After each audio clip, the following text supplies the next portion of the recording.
ഓം ശാന്തി.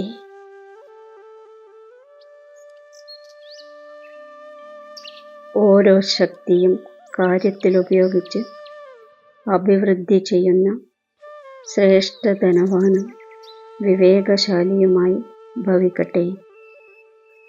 വിവേകശാലി കുട്ടികൾ ഓരോ ശക്തിയെയും കാര്യത്തിലുപയോഗിക്കുന്നതിൻ്റെ വിധി മനസ്സിലാക്കുന്നു.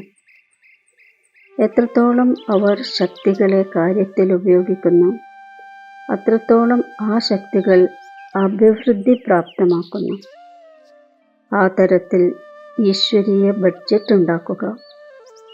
അപ്പോൾ വിശ്വത്തിലെ ഓരോ ആത്മാവും താങ്കളിലൂടെ ഏതെങ്കിലും പ്രാപ്തി നേടിയിട്ട് താങ്കളുടെ ഗുണഗാനം ചെയ്യും, താങ്കളുടെ പ്രശംസ ചെയ്യും.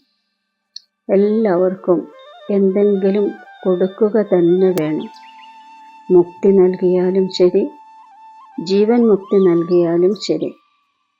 ഈശ്വരീയ ബഡ്ജറ്റ് ഉണ്ടാക്കിയിട്ട് സർവശക്തികളും സൂക്ഷിച്ച് ശേഖരിക്കുക. ശേഖരിച്ചു വെച്ച ശക്തിയിലൂടെ സർവ ആത്മാക്കളെയും യാചന സ്ഥിതിയിൽ നിന്നും, ദുഃഖത്തിൽ നിന്നും, അശാന്തിയിൽ നിന്നും മുക്തമാക്കുക. ഓം ശാന്തി.